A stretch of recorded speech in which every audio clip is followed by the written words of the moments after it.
This is our other daughter. She cleans houses for a living, my mother told the groom's family, smiling like she was apologizing for a stain on the tablecloth. My father nodded, added, "We've given up on her." 32 guests heard it. I heard it louder than all of them. What my mother didn't know, what she never once bothered to ask, was that cleaning houses had turned into a company spanning 14 states. And the woman sitting directly across from me, the groom's mother, I was about to say something that would drain every last drop of color from my mother's face. Before I go on, if this story speaks to you, I'd appreciate a like and subscribe. And drop a comment. Where are you watching from right now, and what time is it there? I'm Morgan. I'm 32, and this is the night I stopped asking my family to see me. Let me take you back to a Saturday evening in September, the night of my sister Lauren's engagement dinner. Now, I was 3 years old when Janet and Richard Meadows brought me home. Ridgewood, Indiana. Population 4,000, one traffic light, and a whole lot of opinions about other people's business. For the first 4 years, I was the miracle. The little girl the Meadows family chose. Pastor Collins mentioned it every Thanksgiving. Neighbors baked casseroles. Janet carried me on her hip at church like a living badge of generosity. Then Lauren was born. I remember the exact week things shifted. And not because anyone said anything cruel, not yet, but because the house rearranged itself around her. My bedroom moved to the converted attic. My drawings came off the refrigerator to make room for Lauren's hospital bracelet, framed in pink. My car seat went to the garage. By the time I was 10, the narrative had solidified. Lauren was the dancer, the honor student, the one Janet described to neighbors as our girl. I was the other one. The project. The charity case they kept feeding. "Whoosh, we tried our best with Morgan," Janet would say at the mailbox, loud enough for Mrs. Patterson next door to hear. "Some things just aren't in the blood." She said it like she was talking about a stain she couldn't lift. Richard never corrected her, not once. He'd sit in his recliner, turn a page of the newspaper, and let the silence do his talking. That silence was louder than anything Janet ever said, because Janet's cruelty came with a smile. Richard's came with permission.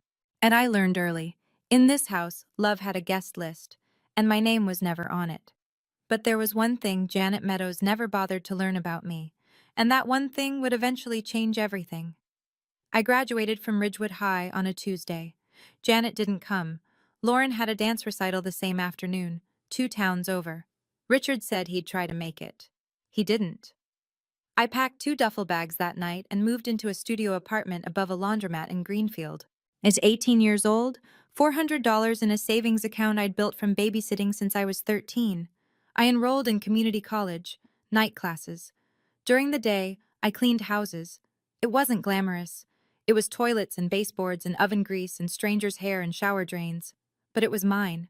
Every dollar I earned on my knees, literally. And nobody could tell me I didn't deserve it. Janet told her friends at church, "Lauren starts at IU next month." Morgan chose a different path. She said different the way people say terminal. I called home on Sundays. Janet was always busy. Richard didn't pick up. When I got my first business license, a real one, framed, my name printed in black ink, I took a photo and texted it to Janet. She replied, "Cute. One word, no period, no follow-up." I almost quit that week, almost drove back to Ridgewood, walked into that house and begged them to just see me. Just once. But then Grace Whitfield happened. She was 74, lived alone on Maple Court, and she was my very first client. One afternoon, while I was scrubbing her kitchen tile, she set down a glass of sweet tea and said, "Honey, you clean better than any company I've ever hired. You should expand." That was the seed, planted by a stranger, watered by every year my family refused to look. 14 years later, I got the invitation. Cream-colored cardstock, gold foil lettering. Lauren Meadows and Kevin Holloway. Engagement dinner. Millbrook Grill. Saturday, September 14th, 6 o'clock. I was still reading it when my phone buzzed. Janet. "Morgan, we need to talk about Saturday." I could already hear it, the stage directions. "The Holloways are very well respected," she said. "Kevin's mother runs some kind of company. Big money people. I don't want you to, draw attention." "Draw attention how?" Just don't bring up your work, okay? The cleaning thing. It's not the kind of impression we need. I held the phone away from my face for 3 seconds. Breathed. You don't want me to mention my job. I want you to blend in. That's all I ask. Blend in. That was always the instruction. Not be yourself. Not we're proud of you. Just disappear politely. I almost said no. Almost deleted the invitation and spent Saturday night reviewing quarterly reports at my kitchen table. That would have been easier, safer. But then Lauren called. Read separately, quietly, the way she always did when Janet wasn't in the room. Hey sis, I really want you there. Please come. She sounded like the 4-year-old who used to crawl into my attic bed during thunderstorms, before Janet taught her that needing me was weakness. I'll be there, I said. Saturday evening, I stood outside Millbrook Grill at 6:47 p.m. I straightened my blouse, checked my reflection in the window, took one breath. I had no idea that Diane Holloway would be inside, and I had no idea what she would recognize. And I had no idea that within 2 hours, every person in my family would wish I had never walked through that door. Millbrook Grill was the nicest restaurant in Ridgewood, which meant white tablecloths, candles in mason jars, and a wine list that went up to $40. For this town, that was black tie. The private dining room held about 30 people. Long rectangular table in the center, a smaller round table tucked near the window for overflow. I have fresh flowers, soft jazz through a ceiling speaker. I walked in on time, hair pinned up, navy dress, modest neckline. I looked professional. I looked like someone who belonged. Janet didn't greet me. She was mid-conversation with a woman I didn't recognize, hand on the woman's arm, laughing too loudly. When she saw me, her expression didn't change. It just paused. Oh, you made it. There's a spot over there. She tilted her chin toward the round table. The main table's full. I glanced at the long table, counted the chairs. There was one empty, right next to Lauren. A cream-colored handbag sat on the seat, Janet's handbag. She followed my eyes, didn't move it. I walked to the round table and sat next to a second cousin whose name I couldn't remember. He was already on his second beer and barely looked up. From here I could see the whole room but felt invisible in it, which I realized was exactly Janet's design. Then Kevin spotted me. Bet he broke away from his conversation, walked over, extended his hand. You must be Morgan. Lauren talks about you. I'm glad you're here. Before I could answer, Janet appeared at his elbow. Kevin, sweetheart, come meet Aunt Ruth. She just flew in from Florida. She steered him away without looking at me, like redirecting traffic from a dead end. The main course hadn't arrived yet when Diane Holloway asked the question. She was seated near the head of the table, silver hair, and sharp posture, the kind of presence that made waitstaff stand straighter. She'd been watching the room all evening, watching Janet perform. And the young woman by the window? Diane asked, turning to Janet. Is she also your daughter? Janet hesitated. 1 second, but I caught it. Oh, that's Morgan. She's adopted. She lowered her voice just enough to make it sound confidential. She cleans houses for a living. She said it the way you'd explain a blemish on an otherwise clean report. Richard was buttering a roll. Without looking up, he added, We've given up on her. Given up? He said it like returning a library book, calmly, completely. The table went quiet, not dramatically, just that half-second pause where everyone suddenly becomes very interested in their silverware. A woman near the end coughed softly. Kevin's younger brother looked at his plate. But I sat 12 feet away, and I heard every syllable. My hands were under the table. I pressed my nails into my palms. Then I looked at Diane Holloway. She wasn't looking away like the others. She wasn't embarrassed. She was looking directly at me, steady, focused, the way you look at someone when you're trying to place a face. Her eyes narrowed slightly, not in suspicion, in recognition. Something shifted behind her expression, a flicker, a connection forming. I didn't understand it yet, so I didn't know what she'd seen or where she'd seen it. All I knew was that the way she was looking at me was different from every other person at that table. It wasn't pity, it was something else entirely. I could leave. I could stand up, put my napkin on the chair, walk out, and never come back. I'd done it before, in smaller ways. Stopped calling on Sundays. Stopped texting photos of milestones. Stopped expecting the reply that never came. But leaving tonight wouldn't be a statement. It would just be expected. Janet would shake her head, say she's always been sensitive, and the evening would continue without a ripple. So I sat there. And I thought about 29 years. The business license. Cute. My first franchise location. A 3-bedroom office in Columbus with my name on the lease. I'd called home to share the news.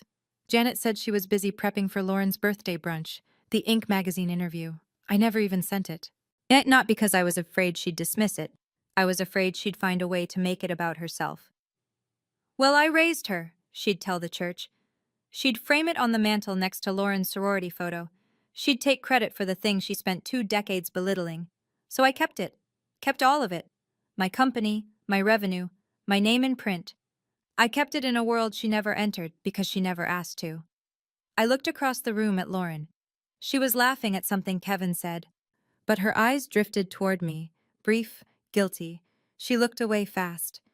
Even Lauren couldn't save me in this house. She never could. But tonight wasn't about being saved. Tonight, for the first time, I wanted to know if I was strong enough to sit in the room where I'd always been erased, and not collapse. I picked up my water glass, took a sip, stayed. I wonder, why did I keep going back to that table? Have you ever kept showing up somewhere you knew you'd be treated like you didn't matter? Why do you think we do that? I'd love to hear your thoughts. Share them in the comments. Janet was 3 glasses of Chardonnay in and performing for the Holloways like her life depended on it. She leaned toward Diane, gesturing with her fork. We tried everything with Morgan, piano lessons, ballet, church camp one summer. Nothing stuck. Pam Driscoll, Janet's closest friend, seated 2 chairs down, laughed on cue. Well, at least she knows hard work. Janet tilted her head. Hard work? She scrubs toilets, Pam. More laughter. Quiet, polite, the kind that sounds like permission. I sat at my small table, napkin twisted in my lap, and listened to my mother narrate my failure to a room full of people who didn't know me. Each sentence was a brick. She was building a wall between me and respectability, right there in public, and she was smiling while she did it. Diane Holloway did not laugh. I noticed. She set her wine glass down, carefully, deliberately, and folded her hands.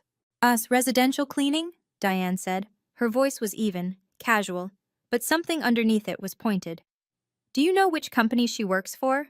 Janet waved a hand. Some outfit, I don't keep track. You don't know the name? It's not exactly worth knowing. Diane held Janet's gaze for 1 beat longer than comfortable. Then she turned toward me. Not all the way, just a quarter turn, enough that I saw her profile shift. She was studying me. The way you study a painting you've seen in a magazine and are now seeing in person for the first time. I didn't know why. Not yet. But the air at the table had changed. Something had snagged in Diane Holloway's memory, and she was pulling at the thread. Janet didn't notice. She never noticed anything that wasn't about Lauren. The appetizers were being cleared when Janet turned the spotlight on me. She twisted in her chair. That's that sugary voice she used when she wanted to seem generous in front of company. Morgan, honey, why don't you tell everyone what you're doing these days? I'm sure they'd love to hear. The room shifted. 30 sets of eyes found me. A fork clinked against a plate. The jazz from the speaker suddenly felt very loud. I set down my water glass. I run a residential cleaning company, I said. Flat, simple, no embellishment. Janet smiled at Diane. See? She says run. That's generous. A few chuckles around the table, soft ones, the kind people make when they're not sure if they're supposed to laugh, but don't want to be rude. Richard shook his head slowly, a sigh that carried the weight of practiced disappointment. Don't push her, Diane. She's doing her best. He paused, took a sip of his bourbon. Her best. The repetition landed like a slap. Her best, as though my best was something to mourn. But I pressed my thumbnail into my palm under the table, felt the sting, kept my face still, and then I noticed Diane. She'd placed her napkin beside her plate. Her fingers rested flat on the tablecloth, the way someone does when they're about to stand, or about to speak, or about to change the temperature of the entire room. She was looking at me, not the way the others looked. with secondhand embarrassment or polite avoidance. Like she was looking at me the way someone looks when a name is on the tip of their tongue. Like she was one detail away from placing exactly where she'd seen my face before. It was Lauren who broke first. Barely. Mom. Her voice was small, almost a whisper. Maybe we don't need to. Janet turned to her daughter with the speed of someone who's been challenged in her own home. Her smile didn't waver, but her eyes sharpened. I'm telling the truth, Lauren. What's there to hide? Lauren looked at her plate, pressed her lips together, sat back. 28 years of training. That's how long Janet had spent teaching Lauren that silence was loyalty. And right now, loyalty meant letting our mother dismantle me in front of 30 people without interference. I didn't blame Lauren, not entirely. I'd watched her grow up in that house. I knew the cost of speaking out, the silent treatment, the guilt, at the way Janet could make you feel like the villain for pointing out she was being cruel. Lauren survived the same house I did. She just survived it from the other side of the door. Kevin shifted in his seat. He glanced at his mother, Diane. And I saw something pass between them. A look I didn't fully understand. Diane was tapping her index finger against the tablecloth, lightly, rhythmically, a private metronome. Kevin leaned in.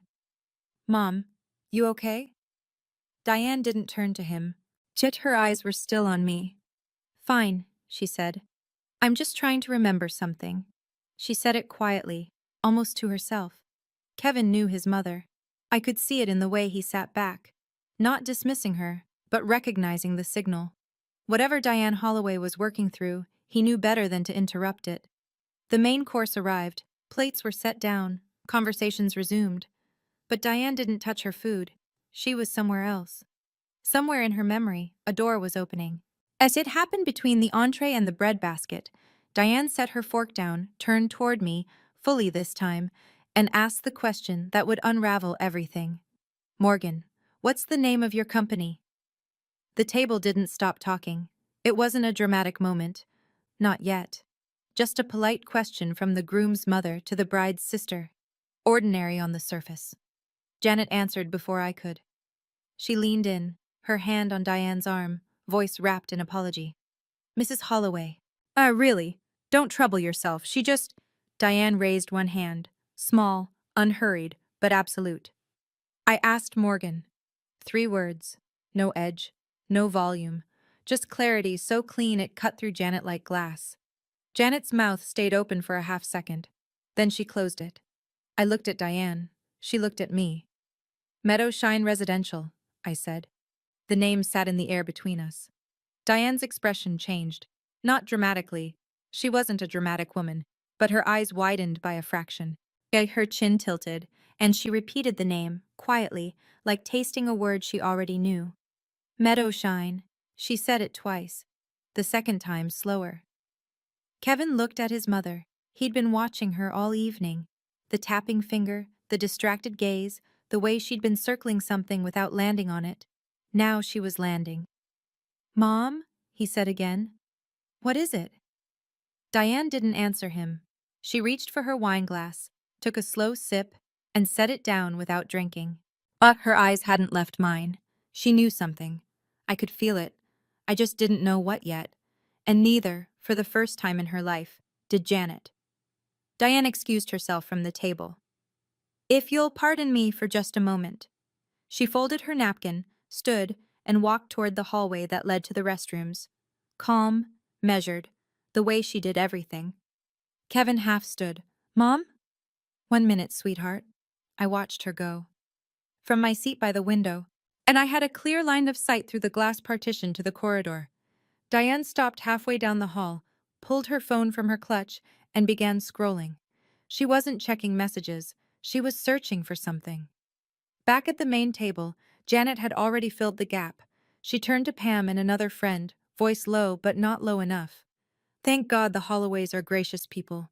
Nobody's paying attention to, you know, a small tilt of her head in my direction. And I didn't react.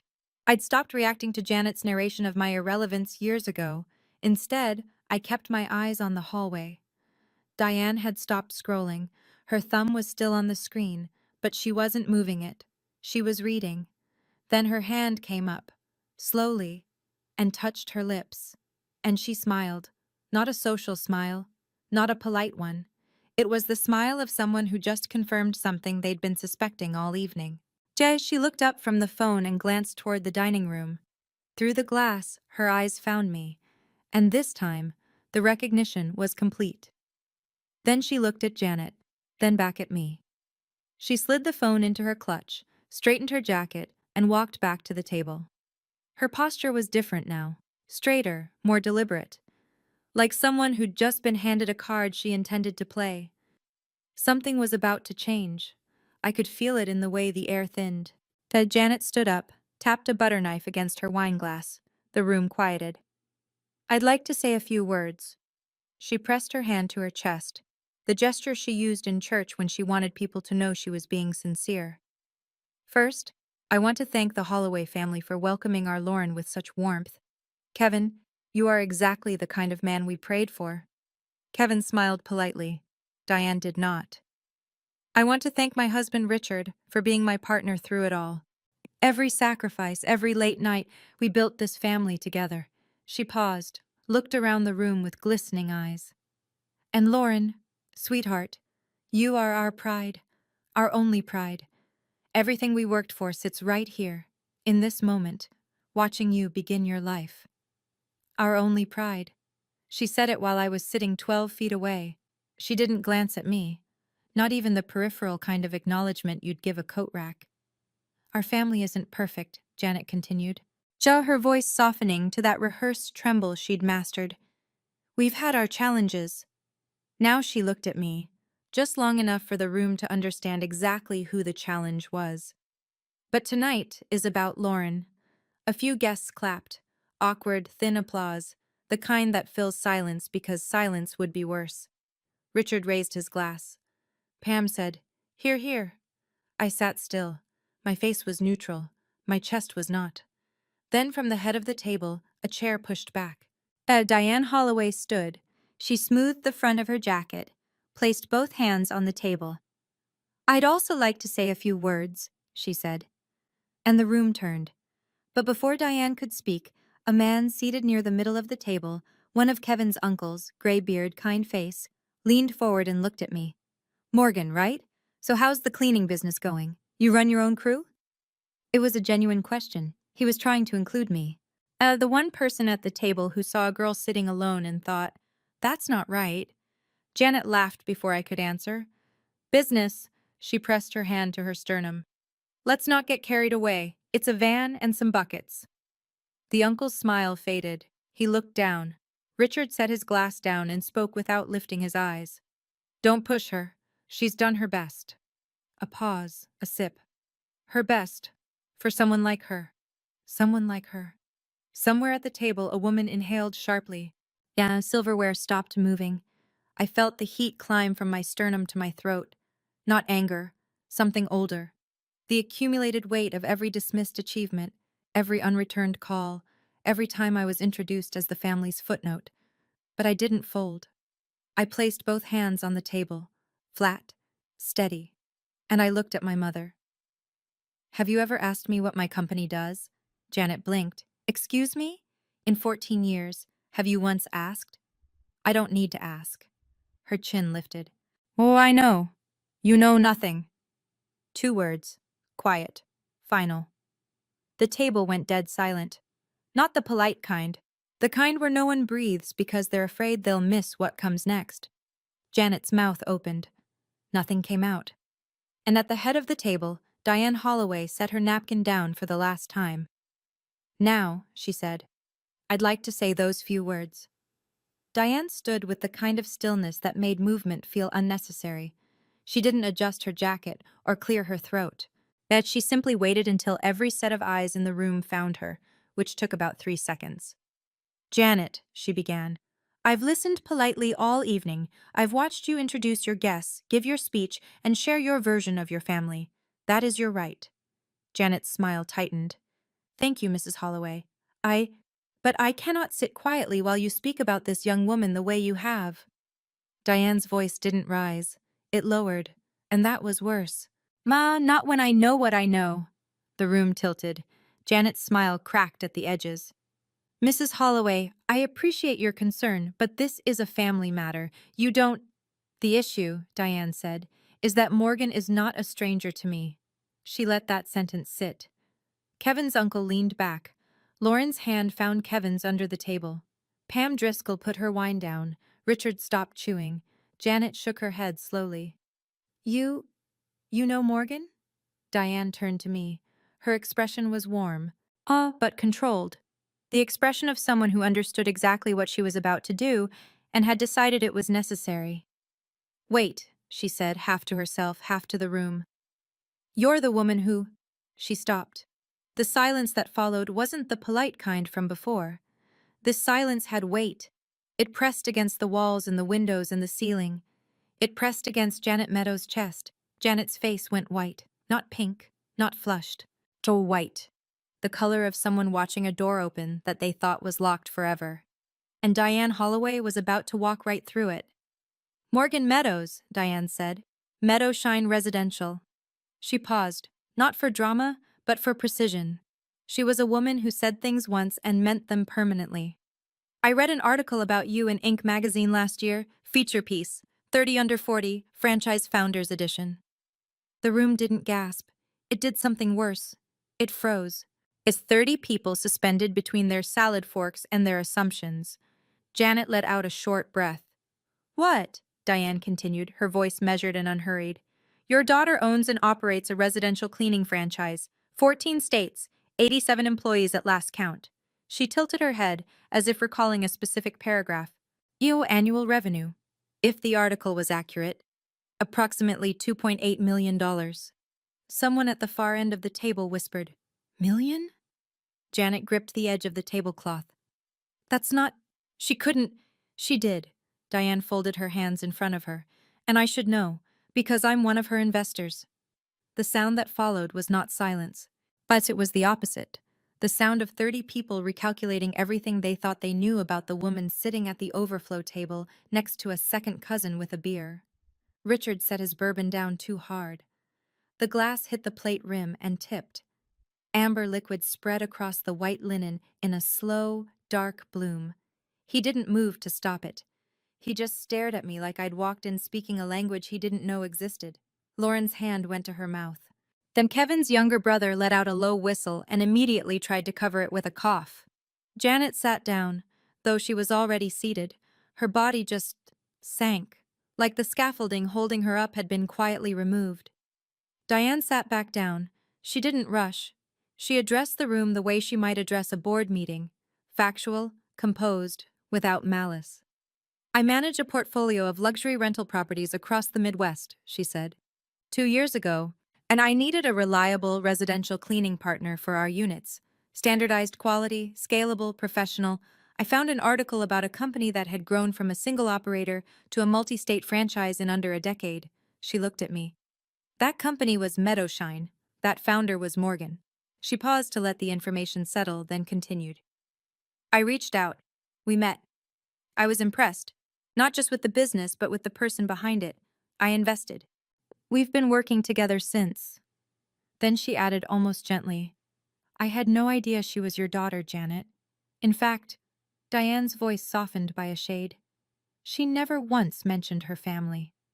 That sentence did more damage than the revenue number. I could see it land across the table, the quiet understanding that I hadn't been hiding my success from my family. I simply had no family to share it with. Janet's voice came out cracked. Morgan, why didn't you tell us? I looked at her. At the woman who'd spent 29 years turning away, who replied cute to the first real thing I ever built, who placed her handbag on the empty chair beside Lauren so I couldn't sit there. You never asked. 3 words, the shortest sentence I said all night, and the heaviest. Kevin nodded slowly. Not in agreement with anyone, just processing. Lauren sat motionless, tears sliding down her cheeks. Not jealousy. As something worse, the slow dawning recognition that she'd been standing on a stage her mother had built by tearing me down. It happened like a tide turning. 1 person, then 2, then the whole room.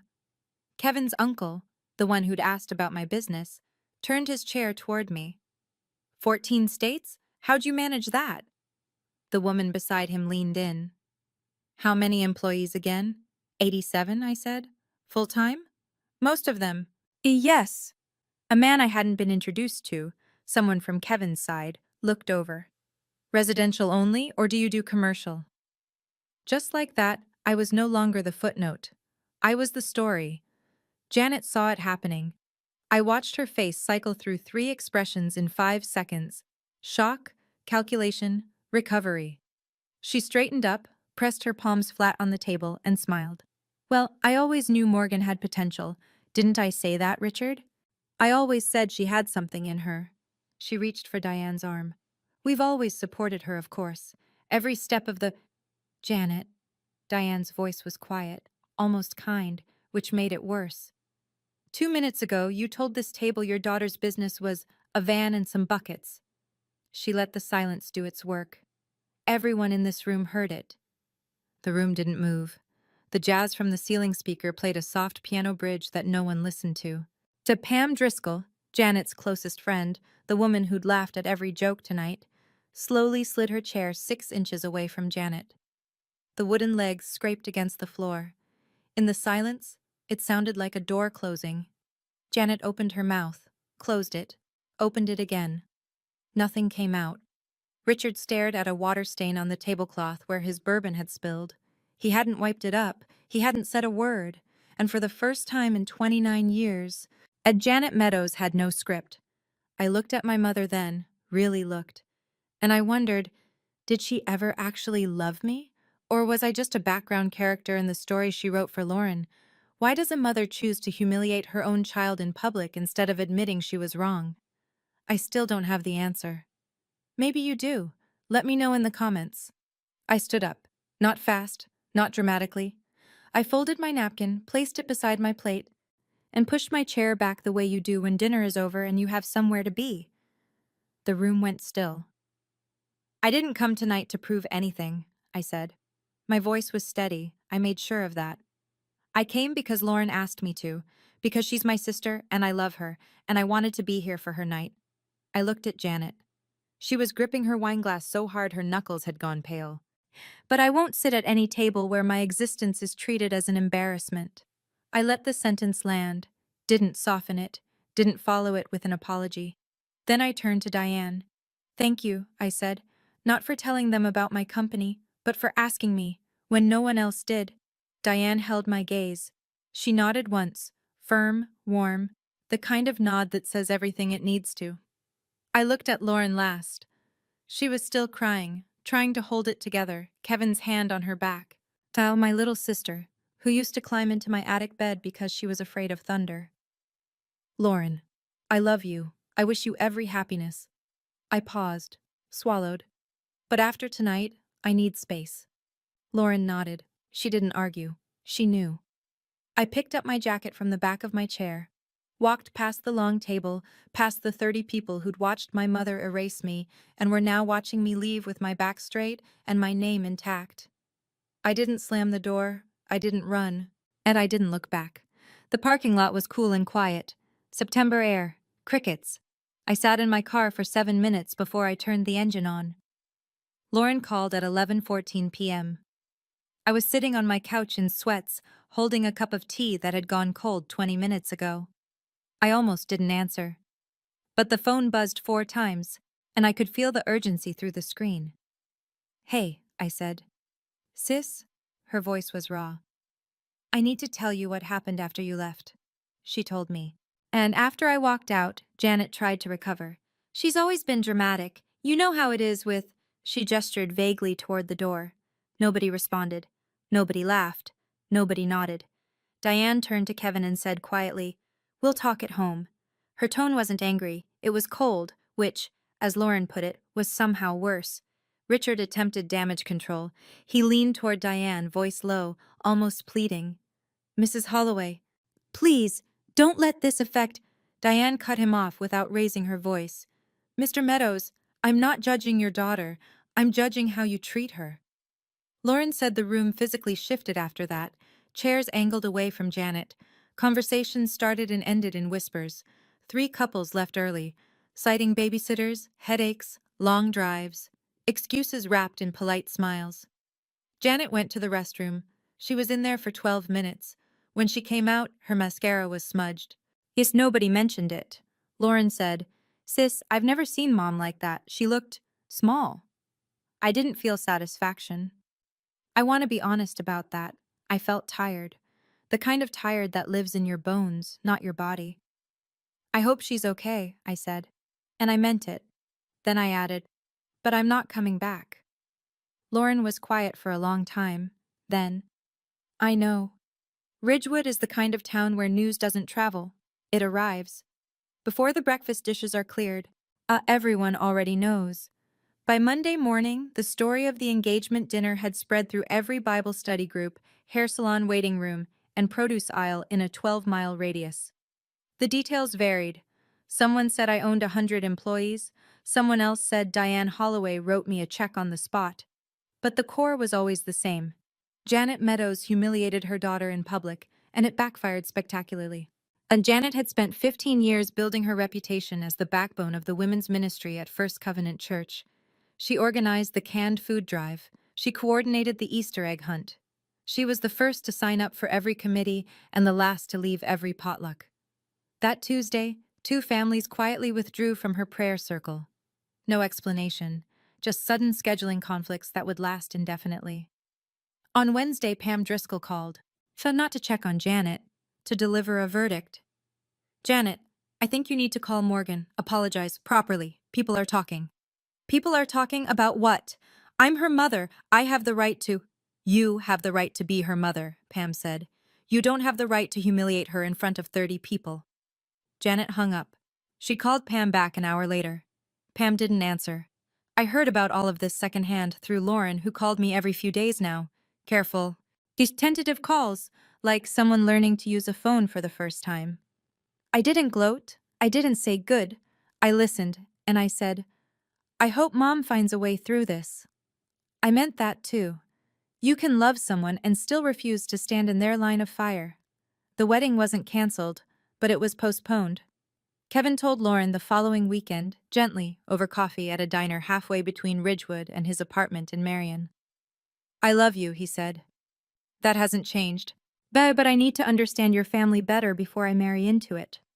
Lauren didn't fight him. She cried, but she didn't argue, which, for someone raised by Janet Meadows, was an act of extraordinary courage. Kevin proposed a condition: family counseling. A neutral therapist, 6 sessions minimum, before they set a new date. He wanted to understand the dynamics he'd just witnessed. He wanted to make sure they wouldn't repeat themselves. I'm not asking you to choose between me and your parents," he said. "I'm asking you to see what I saw." Lauren agreed. Diane, meanwhile, had her own conversation with Kevin, over the phone, the night after the dinner. "I'm not opposed to Lauren," she told him. "She seems like a good person. But the way that family operates, if they do this to their own daughter in public without blinking, what would they do to a daughter-in-law?" Kevin didn't have an answer. That was the point. When Janet heard the wedding was delayed, she didn't call Lauren. She called Richard. "This is Morgan's fault," she said. "She ruined the whole evening. She always has to make it about herself." Richard said nothing. He was learning that his silence, the one that had protected him for 30 years, now worked against him. Because silence, it turns out, is only comfortable when nobody is listening. And now, for the first time, everyone was. And Janet spent the next 6 months blaming me for a problem she'd set in motion 29 years ago. Some habits don't break easily, even when they should. Diane and I met for coffee the following Thursday. Her choice. A quiet bakery in Marion, away from Ridgewood, away from the noise.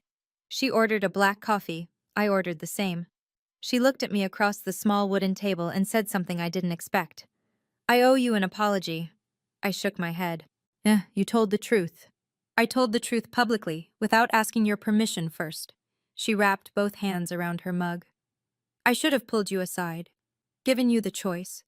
Instead, I reacted to your mother's behavior and, well, I made a decision on your behalf." I let that sit for a moment. Then I said, "If you'd asked me beforehand, I probably would have said, 'Don't bother.'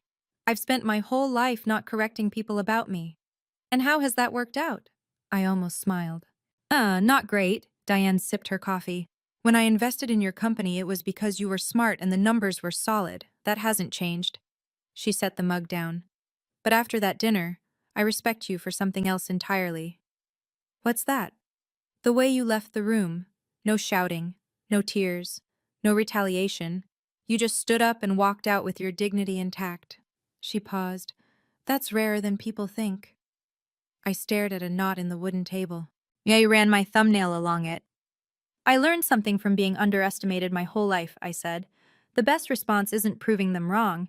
It's just building, quietly, consistently, and letting the work speak. Diane smiled. The work spoke plenty that night. We sat there a little longer. Two women, a generation apart, drinking black coffee and saying very little. It was the most understood I'd felt in years. 3 weeks after the dinner, my phone rang. Janet. I was in my home office reviewing a contract for a new franchise location in Michigan. For a moment, I considered letting it go to voicemail. But something in me, that old stubborn root that never fully dried out, made me pick up. Morgan, we need to talk. Okay? People at church are asking questions. Pam won't return my calls. 2 families left my prayer group. I need us to fix this. I leaned back in my chair, closed my eyes. You're calling because people are asking, not because you think you did something wrong. I didn't do anything wrong. I was honest. You told 30 people your daughter was a failure, while she was sitting in the room. I said you cleaned houses. That's the truth. It's a piece of the truth, and you used it as a weapon. Silence on the line. I could hear her breathing, could almost hear the calculations. How to spin this? How to reframe? How to come out the victim? You were always difficult, Morgan. There it was, the trapdoor she always used when she was cornered. Make it my fault. Make it my personality. Make it Morgan's problem. Mom, I'm not cutting you off. I want you to hear that. I'm not disappearing. Then what do you want? I want you to stop lying. Not to me, to yourself. I won't come back to that table until you look at me and acknowledge what you've been doing for 29 years. You want me to get on my knees and beg? No. I want you to stop pretending. She hung up. I set the phone down, looked at the Michigan contract, got back to work. Lauren drove to my house on a Sunday in October. She'd never been before. I watched her from the front window as she parked, sat in her car for a full minute, then walked up the steps like she was visiting somewhere sacred, slow, deliberate, looking at everything. My house was simple. 3 bedrooms, a yard I barely used, and a porch with 2 rocking chairs I'd bought for company I rarely had. Inside, clean lines, neutral tones, and 1 framed photograph on the living room wall. Lauren stopped in front of it. Who's that? Grace Whitfield, my first client. She passed last spring. She looks kind. She was. She's the reason I kept going. Lauren turned to me. Her eyes were red before she even started. Sis, I'm sorry. You don't need to apologize for Mom. I'm not apologizing for Mom. Her voice broke.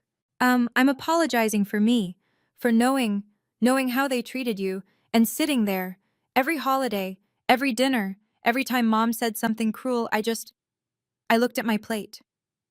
I didn't tell her it was okay, because it wasn't. But I understood. You were surviving the same house, I said, from the other side of the door. She wiped her eyes, sat on my couch, looked around at the home I'd built without anyone's help. Tell me about your company, she said. Some not because it's impressive, because you built it alone, and I didn't even know. We talked for 3 hours. About franchise logistics and hiring challenges and the time I lost a client because a new employee accidentally broke a chandelier. Normal things, sister things. Before she left, she told me Diane wanted to expand the investment partnership. The dinner, it turned out, had opened a door neither of us expected. From the wreckage, Lauren said. Something good. I hugged her at the door. It's not too late to start. The month after the dinner was the quietest of my life, and the fullest. I didn't call Janet, didn't call Richard. I let the silence sit between us, not as punishment, but as space. The space I should have claimed decades ago. I went to work. I reviewed applications for 2 new franchise locations. I hosted a team meeting where one of my longest-serving employees, a woman named Carla, She told the room she'd just put a down payment on her first house using the savings from 3 years of steady employment. I cried in my office after everyone left. The good kind. When my staff asked if I was okay, they'd heard pieces of the story, the way small town stories travel. I said, better than I've been in years. And it was true. I'm not telling you this story to show off a revenue number or an investor's name. I'm telling it because somewhere out there, when someone is sitting at the end of a table, at a family dinner being introduced as the disappointment, and they're wondering if it's true. It's not. You don't need anyone's permission to succeed. You don't need anyone's acknowledgement to make your success real. And you absolutely do not need to accept being humiliated just to keep your seat at the table. A boundary is not a wall. It's a door. And you get to choose who walks through it. My mother hasn't apologized. My father hasn't called. I don't know if they ever will. But I know this. My name is Morgan Meadows. I started with a bucket, a sponge, and a woman named Grace who saw something in me that my own parents refused to see. And I built something that speaks for itself, even when they wouldn't let me. That's my story. Thank you for staying until the very end. It means more than you know. If you've ever had to set a boundary with your own family, a hard one, the kind that costs you sleep, I want to hear about it. And drop your story in the comments. You're not alone in this. If this video moved you, hit like and share. Not for me. For the person in your life who needs to hear that walking away from a toxic table isn't weakness, it's strength. And if you want to hear another story like this one, there's a link in the description. I think you'll connect with it. I'll see you there.